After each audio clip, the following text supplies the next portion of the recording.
Have you ever felt a blocked nose after your nasal surgery? Up to 40% of people who receive surgery to remove the blockage from their nose, for example due to nasal polyps, deviated nasal septum, or enlarged turbinates, didn't expect to endure a kind of complication that once again blocked their nose. Have the polyps come back already?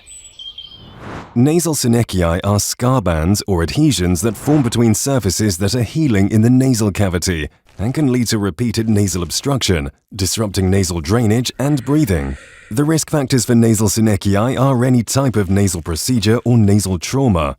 The more extensive the surgeries, in which both the nasal septum and lateral wall are operated, or if there are accidental abrasions, the more prone it is to adhesions. Poor postoperative care and excessive crust formation in the nose, such as in patients suffering from granulomatous or autoimmune conditions, may increase the likelihood of synechii formation in wound healing. To treat nasal synechii, the doctor may cut the scar band or cauterize them directly, but it may grow back as well while the wounds are healing. So, the doctor will make sure that some medications are applied on the raw mucosal surfaces and place an internal nasal splint for a few days. The patient then needs to regularly do a large volume and thorough rinsing of their nasal cavity with clean water or saline solution.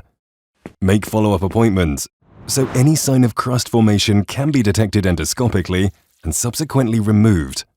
This way, the risk of nasal synechii reforming is much less likely, and you can breathe deeper and better. Thank you for your continuous support, especially our valued patrons and members who have been encouraging us to keep producing more quality content.